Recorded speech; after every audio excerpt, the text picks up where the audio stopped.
Hey everybody, Simon here with Tara, and we've got a great segment with Jane Kleeb, my dear friend, who's the Nebraska Democratic Party chair. And Jane, welcome. Thanks for having me. So excited to be back on with you. I know. Listen, the premise of our series is closing strong, and we're sort of talking to people who are out there helping us close strong. And what I think about you is like here you are in this blue dot, this place that in our minds is always kind of far away. And yet you're here with the presidential. You've got a competitive House race. You've got a competitive Senate race, right? You had all the back and forth on whether the blue dot was going to not be a blue dot. And now our candidate for vice president is from Nebraska. Jane, you've gone from being far away to the center of everything in the election. How does it feel? Give us an update on everything. Yeah, we couldn't be more excited. And we have First Lady Gwen Walls coming to our Ben Nelson Gala, which is our annual Democratic dinner on Saturday. So we definitely feel like a lot of eyes are on us. And for us, this just didn't come out of nowhere. We've been building the base of our party across the state, but obviously, of course, in Omaha and Lincoln, our two blue dots, if you will, for the past 10 years. We've been building down ballot. We've been creating programs like our block captain program, our voter guides, our aggressive vote by mail program. So we feel prepared to meet the moment, and we're glad the moment is here. For folks that are listening who don't know actually very much about Nebraska, who follow national politics or presidential politics, and they hear about it, about this blue dot, can you just kind of give a lay of the land, all this amazing work you guys have been doing on the ground? Tell us a little bit about actually the demographics and the politics historically in Nebraska and kind of what turn you're seeing happen on the ground there. Yeah, so I always say we're the cheapest battleground state. We're 1.9 million people across the entire state, but basically about 500,000 in the second congressional district, where it really does look like a slice of America. You have a strong union presence in South Omaha. We have a lot of meatpacking facilities and other manufacturing plants. We have strong African American and Latino communities, as well as Asian American and Native Americans. You have a lot of middle class folks who are highly educated. There's two major universities in the area, plus big medical facilities like the UNMC, Blue Cross Blue Shield, of course, Warren Buffett and lots of other Fortune 500 companies are there. And then you have this beautiful network of small businesses that are owned by a lot of young people, tech startups. The tech guys in the second congressional district call themselves the Silicon Prairie. So you have a lot of interesting dynamics happening with young people, with middle class voters, with suburban voters. And then we have military folks. The Offutt military base, part of that is in the second congressional district as well, including a rural county. So you couldn't ask for a better kind of microcosm of America. And to prove that door to door canvassing, phone banking, texting, the voter guides, all the kind of activities that we do in the election cycle, that's actually what wins elections. Two things we'd love you to reflect on. One is the battle over whether or not the blue dot was going to go away, and just reflect on that a little bit. And also, there's a lot of interest in the Senate race, obviously, in addition to the House race, which seems to be going well. But just give us a little bit of a flavor of the battle over the blue dot and also an update on the Senate race. Yeah. So that was an intense 72 hours.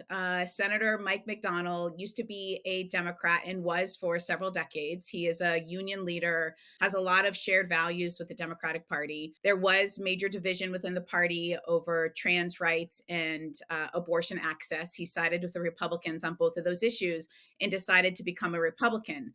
That didn't, though, end the 18-year relationship I have with Mike and several others have with the senator. So when this came back up, we felt like it was more political theater that Donald Trump and all the other cronies that were coming on the ground were doing in order to please Trump, to try to show that they were trying their best to get that electoral vote changed. But we definitely felt like Mike was going to stick with us. But then there were some signs where we began to get worried. And so over 72 hours, there were lots of conversations. The Harris Walls team assisted as well. The Trump side was obviously putting in their calls to Mike and having meetings, and so were we. But I do think that longtime relationship that we had with the senator, and he's also planning on running for mayor of Omaha in May. It's a nonpartisan race, so the top two will get out. and he doesn't want to piss off the Democrats. The Democrats are really excited. There are literally homemade blue dots in addition to Harris Wall signs and Tony Vargas signs and Dan Osborne signs all over that district. So Mike also saw that energy on the ground. So I think the one thing that definitely kept him with us was, one, he gave his word to voters, and he's a person of his word. He really doesn't go back. He's a kind of a straight shooter. And then he saw all that energy. So that worked in our favor. And you're seeing Dan Osborne. Look, Dan Osborne is a true independent. We wanted him to take our endorsement. In the beginning, he had planned on taking that endorsement, but he decided to change his mind. And we respect that. You know what? I always tell people, my name is not on the ballot as the party chair, right? It's candidates' own names. And so they have to make decisions for their campaign that they think is best for them to win the election and be honest with voters. Dan's a true independent. He's more conservative on issues like guns and immigration, and definitely is, with us on making sure that Roe v. Wade gets restored. And so we have a lot of shared values. I think the vast majority of Democrats are going to be voting for him. We decided not to do a write-in candidate, which obviously would have hurt him, because about 10 to 15% of the Democrats would have wrote in whoever we were instructing them to do. So we believe a cross-partisan coalition is going to pull Dan Osborne over the finish line. Deb Fischer has been totally absent the past decade. She's been in the U.S. Senate. Younger voters have no idea who she is. A lot of the rural voters are mad at her over issues like property rights and water rights. So he has a very clear path, and the polling is showing that. Because you mentioned young people, Jane, talk a little bit about, because I just think it's such a beautiful story. And the fact that he is a truly independent candidate, we're seeing across the whole country, especially in battleground states, that young people are more and more identifying as independent, right? They're not siding with either party. They're really focused on the issues. I'm curious if you're seeing that mirrored there as well. And also, I'm just so excited about the idea of the story, if he is successful in the Senate race, getting out to more states, because it feels a lot like the politics a lot of people are craving, which is less kind of party focused. I'm curious just kind of what that feeling is, especially around young people and their organizing in that race in particular. As somebody who has spent a lot of her life in party politics, I feel very torn about this issue, because I know that a strong party infrastructure, if Dan wins, is going to be one of the big reasons why he does win, right? He relied on the 93 county parties across the state in order to gather signatures, put up signs. The biggest chunk of his votes will clearly be from the Democratic Party.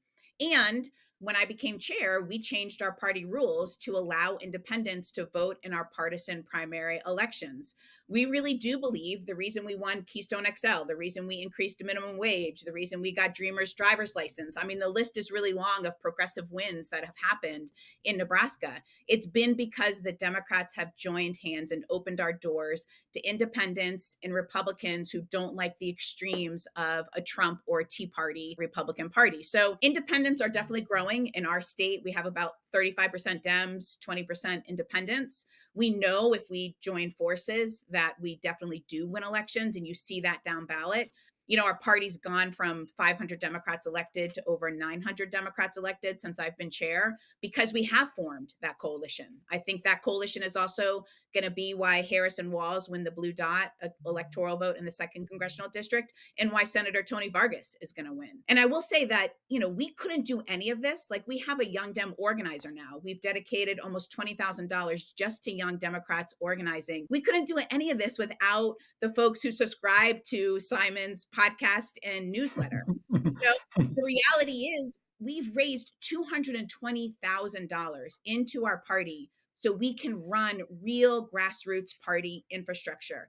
And I cannot emphasize that enough. The DNC has given us more money, absolutely, under Chair Harrison and President Ken Martin with the ASDC. But $220,000 in a state like Nebraska is major game-changing money that will result in a lot of the wins that we're talking about. Jane, it warms my heart when you say that, and I want to just also give a big shout out to the Hopium, now 120,000 members of the Hopium community who have really rallied for you, for Anderson Clayton in North Carolina, for Ruben Gallego in Arizona, for 15 key House races. I mean, it's been really amazing to see how, when I've called this community, they've always answered. And I am really proud of what we've done here. I mean, we got in early with you. We knew there was a real opportunity here, and it's great to see it playing out. But I guess the one thing we haven't talked about is what happened when Kamala Harris picked Governor Walz, a native of Nebraska, to be on the ticket. I mean, what did that do to the coalition and the energy in the state? Yeah, so you're not only seeing a Nebraskan from Omaha or Lincoln, you're seeing a Nebraskan from rural part of our state, from the sandhills of our state, who was a teacher, was in the military. So there's a huge sense of pride that a Nebraskan is on the ticket. You see a lot of folks with Coach Wall signs like I have behind me. We had pep rally potlucks all across the state of Nebraska for the debate watch party on Tuesday, where people were making his turkey hot dish and were making Kamala Harris's Munster cookies. And it was just a big, fun pep rally because we have one of our own on the ticket. And it feels really refreshing that you have Harris and Walz actually talking about rural issues and talking about housing and healthcare. And of course, ag, which is important to rural communities, especially in rural Nebraska. But we care about our public schools, making sure that we have access to mental health care.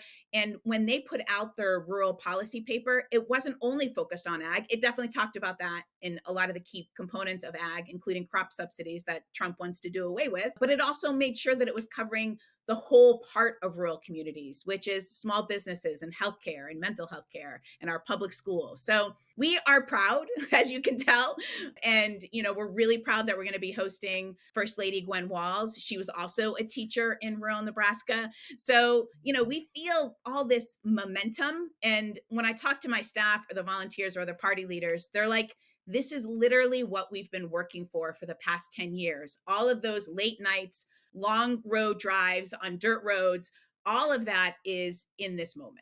It's such an unbelievable testament to what you've built and been working on for so long, Jane. And I think it really is like an incredible story for other states that are doing this work and slogging along and not getting as many of the national resources or attention to show that it's all possible. And you can also do a lot with a little. You mentioned $220,000, right? Some of these states are talking about getting millions and millions of dollars of support, but it's just a beautiful grassroots story. And I hope it does bring more resources into more states like Nebraska to put them on the map and truly make them battlegrounds that the national party is investing in and other folks are investing in. And so I guess I'm curious, what do you see after this election day in Nebraska and the path forward for the state, including what you think the outcomes are going to be in these really critical races? I think there's a couple things. One, I always say that there's no red state, there's only under-resourced states. And so I think what's going to happen come election night is you're going to see, not because we can predict the races, but because we're going to work hard from now until then. I do think that we're going to win the electoral vote for Kamala Harris and Tim Walz. I think Senator Vargas is going to get over the finish line. It's going to be a close race between Osborne and Fisher, but I definitely think he has the path to get there. I will say what we're also very focused on and what the resources that Simon and all the people who are watching have been able to give us can accomplish is we have to be worried about the legislative races, right? We were able to secure that electoral vote because we had 17 Democrats and independents. We're on track to hopefully get to 20. That's the path that we are now on. And we are only being able to do that because we have two races in rural Nebraska that were never on the map before, but are on the map this election cycle. So I just think it's a testament to not only donors who are investing in under-resourced states like Nebraska, but to all the grassroots people who just never give up. And that we built a cross-partisan coalition based on issues rather than party. Obviously, all eyes will be on us on election night, especially if it's a 269 race. And we are going to be there with big smiles and doing lots of hard work from now until then. Jane, you've been kicking ass. It's so awesome to be on your team. Let's bring it home together. Let's close strong, right, in these coming weeks and win this thing. And just good luck to you and your amazing team out there. Yeah, and watch that blue dot get bigger and bigger.